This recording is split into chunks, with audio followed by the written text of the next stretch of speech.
All right, welcome back to the channel. This one is going to be a step-by-step tutorial on how to change your own CVT transmission fluid on the Nissans. So as you can see, I'll be using Motul CVT fluid.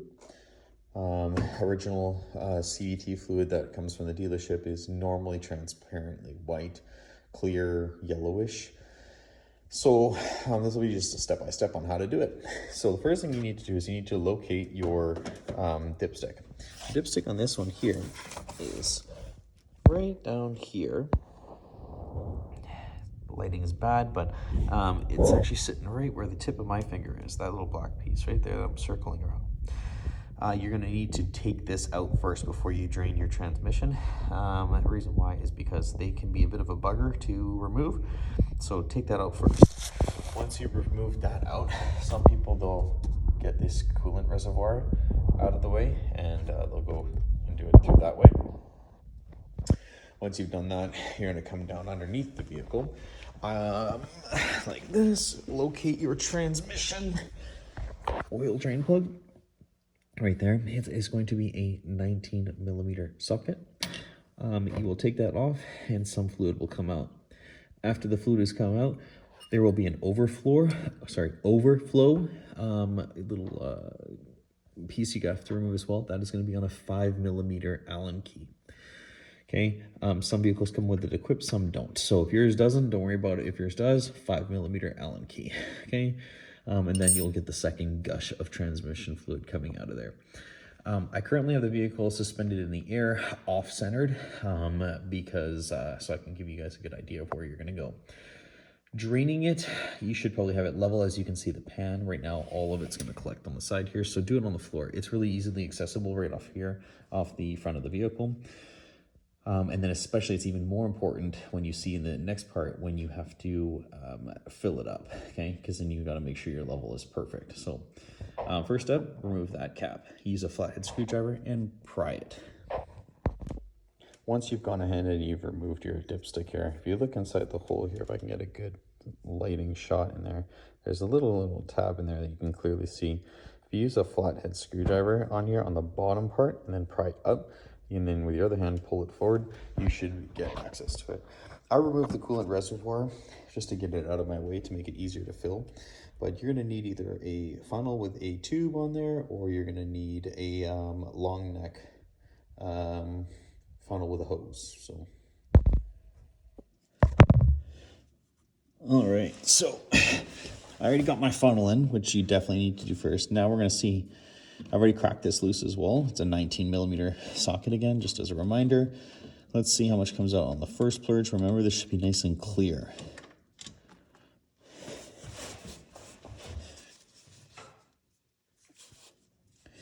Allow it to run off.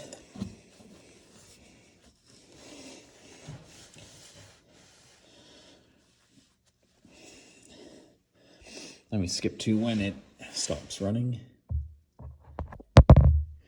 All right, so now I'm drained the first port, but now I'm going to be removing the check valve. This should be a tube. It's kind of like the length of this almost. And this is when you should get a good gush of the fluid that should come out. Here it comes. Let me pour it out like that. That's your check valve piece. Don't lose it. Okay. And then you're going to really see it all come out. Okay.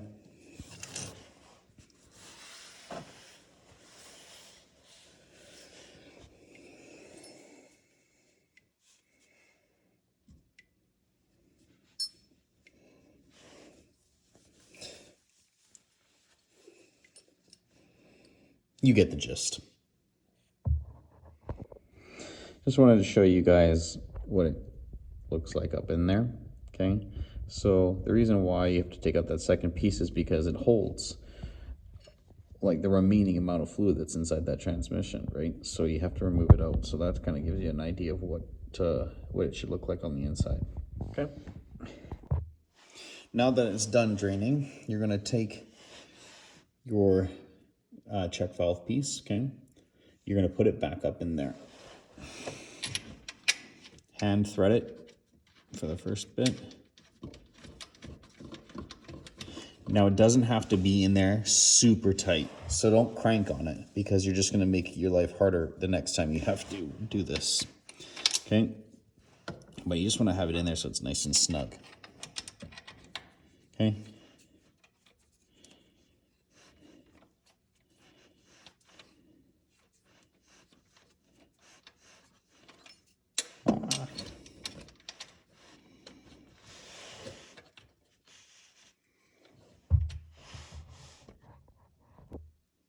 Now that you've got that first piece in, your check valve, you're gonna put on your bolt. This one doesn't have to get cranked on super tight because this is gonna come back off again. Okay.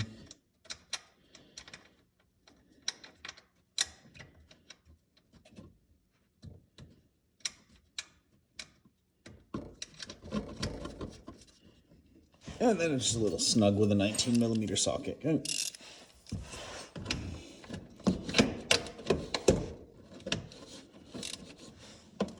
Just like that. Now you're gonna go back up to the top.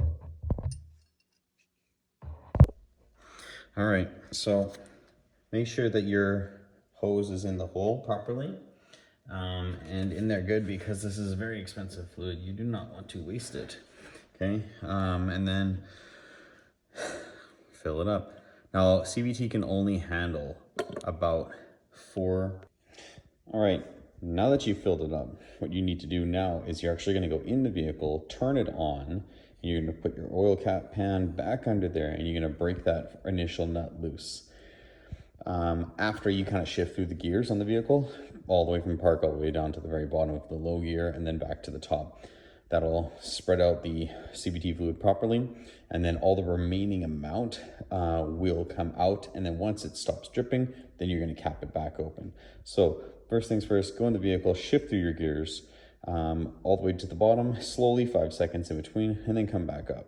Once you've come back up, then you're going to leave it in park and you're going to let it idle. When it's idling, you're then going to go underneath the vehicle and you're going to take off the initial drain plug there and let it mellow itself out. All right, so remember on this next step, your engine has to be running, okay? And then you're gonna come down, back down under here. You're gonna crack that drain plug loose again, okay?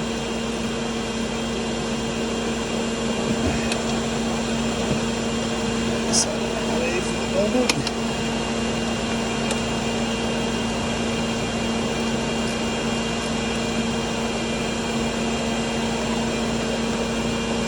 Okay, you just take off the initial one, not the check valve, okay? Only the smaller one. You're gonna take it off like this. You'll get some residual out there until it levels itself off.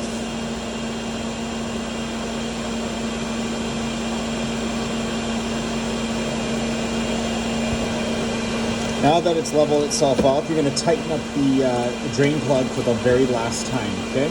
Make sure it's on there nice and snug, okay? Again, using a 19mm. And then that's it. Clean up your mess. And that's that. That's how you change fluid on a Nissan Sentra. That's a CVT. I put the coolant reservoir back in there with an 11mm bolt. There's also a piece that fits just down there that you have to slip it into so it stays secure. Rinse down and clean up your area and go for a drive. If you've got any clunking issues or anything like that, hard shifting after that, then I would recommend maybe doing the flush once more. You probably have a backup or a buildup anyway in there. So that's basically how you change a CVT transmission fluid. Last tip point I'll give you is that when you're doing your drain at the end there, you want to make sure you are on level ground, okay? That's why I did this all by the floor. And not on not jacked up. I only jacked it up originally so you guys can see where you were going. Anyways, thanks for watching. Please comment, like, and subscribe. And thank you for the support. Anyways, take care. See you on the next one.